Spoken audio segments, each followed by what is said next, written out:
You know that moment when you're walking across the tarmac to board your flight, and you glance up at the plane towering above you? Most people see a sleek metal giant ready to defy gravity. But if you've ever looked closely at the tail section, you might have noticed something odd. A circular opening that honestly looks like the engineers forgot to finish building the plane. I remember the first time I spotted it. I was maybe 10 years old, staring out the terminal window, and I genuinely thought it was damage.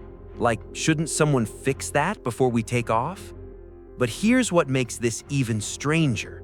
Every single modern airliner has one. Boeing 737s, Airbus A320s, those massive 747s that look like flying apartment buildings, all of them. Same mysterious hole, same exact spot.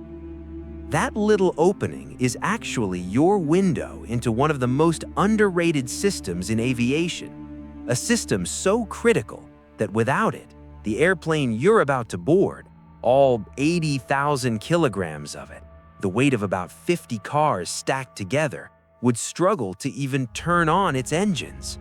And honestly, if just 10% of the people watching this knew what I'm about to show you, airport crowds would spend way more time staring at plane tails. So if you're even remotely curious about what's really keeping you safe up there, stick around. This one's worth it.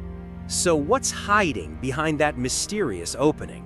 It's called the APU, the Auxiliary Power Unit. And yes, I know that sounds boring aviation jargon, but think of it this way. It's basically a jet engine the size of a smart car tucked into the tail of the plane. Now here's where things get wild. This small engine produces around 90 to 150 kilowatts of electrical power. To put that in perspective, that's enough electricity to power about 75 average homes simultaneously, all coming from something most passengers don't even know exists. The story of how we got here is actually interesting. Back in the 40s and 50s, airplanes were simpler. They didn't need much ground power, a few lights, basic instruments, that was it. Airports would just plug planes into ground power carts, or sometimes the planes would run one of their main engines while parked just to keep the electrical systems alive. Wasteful, loud, and frankly dangerous. Then in the 1960s, as planes got bigger and more complex, think air conditioning, better avionics, passenger entertainment, engineers realized they needed a dedicated onboard power source. The first APUs were clunky, unreliable, and honestly not much better than the old system. But by the 1970s, companies like Garrett Air Research and Hamilton Standard cracked the code. Small, efficient gas turbine engines that could run for hours without breaking a sweat. And this is the part most people miss. The APU completely transformed how aviation operates. Suddenly, a plane could sit at a remote gate without ground support, start its own engines in the middle of the Alaskan wilderness, and keep passengers comfortable in 40-degree heat while parked on a desert tarmac.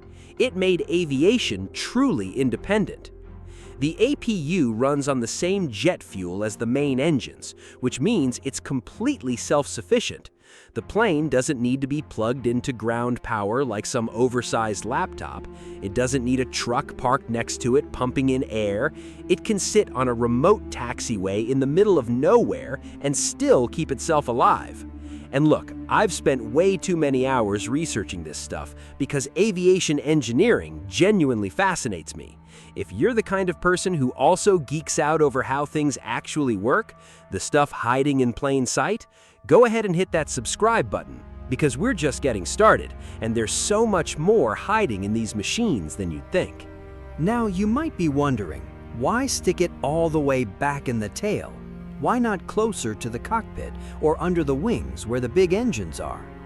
Let me break this down into 3 simple reasons that make total sense once you hear them.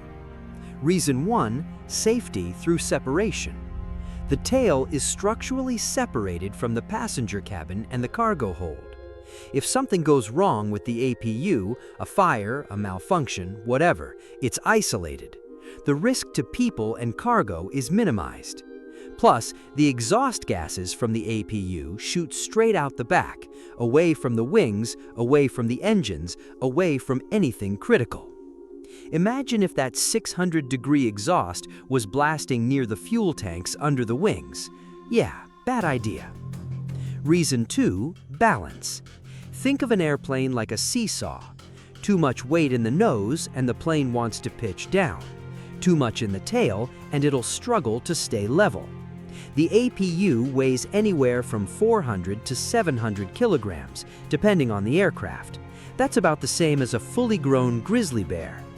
By placing it in the tail, engineers balance out all the weight up front: the cockpit, the avionics, the nose gear, passengers in the forward cabin, even the cargo in the front hold.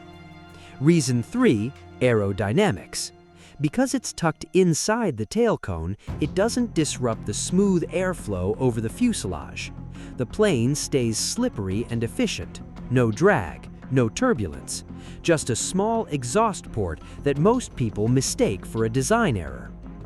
What's fascinating is this: engineers could have solved the power problem a dozen different ways, but putting the APU in the tail solved 3 problems at once. That's the kind of elegant thinking that makes aviation feel like magic. Okay, so the APU keeps the lights on at the gate. That's useful. But here's where this unassuming little engine becomes an absolute lifesaver. Imagine you're cruising at 35,000 feet. That's about 11 kilometers up, higher than Mount Everest. The main engines are roaring, everything's normal, and then both engines fail. Complete loss of thrust. The plane goes silent except for the wind rushing past at 900 kilometers per hour. You're now in a powerless metal glider, and the ground is very, very far below. This is the nightmare scenario, and it's not theoretical. On August 24, 2001, Air Transat Flight 236 was flying from Toronto to Lisbon when a fuel leak began draining their tanks. The crew didn't realize it at first. By the time they did, it was too late. Over the Atlantic Ocean, in complete darkness, more than 200 kilometers from the nearest land, both engines flamed out. No thrust, no power. Just 306 passengers and crew in a 120-ton Airbus A330 dropping toward the ocean. Now here's the thing nobody talks about. When those engines died, the APU became the only thing standing between a controlled glide and total electrical failure. It kept running, supplying power to the hydraulic systems that control the rudder and elevators, the computers managing the fly-by-wire controls, the navigation systems showing them where the Azores Islands were, the radios letting them call for help.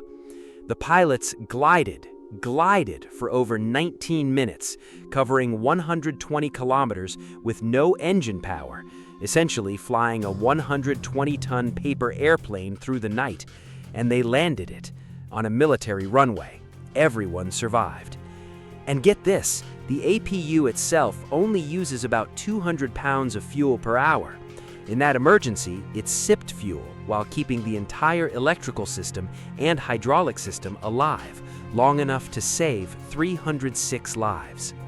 Real quick, if you're finding this as wild as I did when I first learned it, drop a comment and let me know where you're watching from. I'm genuinely curious how far these stories travel. Plus, I love hearing from people who share this kind of curiosity about the world. Here's something most people don't think about. Jet engines can't just start like a car. You can't turn a key and expect a massive turbofan spinning at 10,000 revolutions per minute to just wake up from zero. And this is where the APU pulls off another trick. Let me explain this in the simplest way possible. A jet engine works by sucking in air, compressing it, mixing it with fuel, igniting it, and blasting it out the back. But to start that whole process, something needs to spin the engine's core fast enough to begin sucking in air in the first place.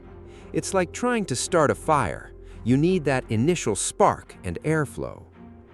That's where the APU comes in. It produces high-pressure compressed air called bleed air and shoots it into the engine's starter. This bleed air spins the engine's turbine blades faster and faster until the engine reaches about 15 to 20% of its normal speed. At that point, fuel gets injected, ignition happens, and boom, the engine roars to life on its own. But here's the crazy part. Without the APU, you'd need an external ground power unit, basically a truck-sized generator and air compressor parked next to the aircraft. That's fine at JFK or Heathrow, but what about a cargo plane landing at a remote airstrip in the Amazon, or a military transport touching down on a desert runway in the middle of nowhere? The APU makes the airplane autonomous. It doesn't matter if you're at a state-of-the-art airport or a gravel strip with nothing but a windsock.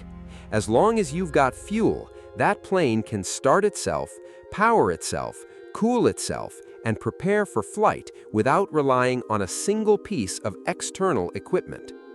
And in freezing climates, places where temperatures drop to minus 40 degrees Celsius, the APU does one more critical job. It warms up the aircraft systems before departure. Hydraulic fluid thickens in the cold. Fuel can gel. Avionics can malfunction. The APU runs for extended periods, circulating warm air and keeping everything operational. In places like Yellowknife, Siberia, or northern Alaska, the APU isn't just helpful, it's mandatory. What blows my mind about this is that one relatively small system handles electrical power, engine starting, heating, cooling, and emergency backup. It's the Swiss Army knife of aviation. So the next time you're boarding a plane and you hear that low, steady hum in the background, that's the APU. It's doing its thing, quietly keeping your world comfortable and safe while you scroll through your phone and wonder if they'll run out of pretzels. And when you walk past the tail on your way to the stairs or the jet bridge, take a second to look up.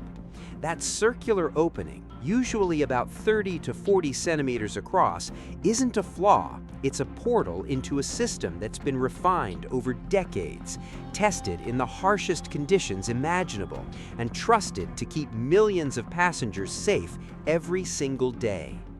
Here's what really gets me. This system has started engines in Antarctic research stations, where the air is so cold your breath freezes instantly. It's kept planes running in Middle Eastern deserts where the tarmac reaches 70 degrees Celsius. It's saved lives over the open ocean when everything else failed. And yet, most people will fly 100 times and never know it exists. From starting engines in sub-zero temperatures to saving lives during mid-flight emergencies, the APU does it all. And the engineers who designed it made sure it would work flawlessly, whether you're in Miami or Moscow, whether it's your first flight or your 1000th. If this video changed the way you look at airplanes, even just a little, do me a favor and hit the like button. It genuinely helps more people discover these stories, and honestly, the more people who understand how incredible these machines are, the better. Modern aviation is this beautiful blend of physics, engineering, and human ingenuity. Every rivet, every panel, every mysterious hole in the tail, there's a reason for it. There's a story behind it. And the more you learn, the more you realize just how much thought goes into keeping us safe at 500 miles per hour, 7 miles above the Earth.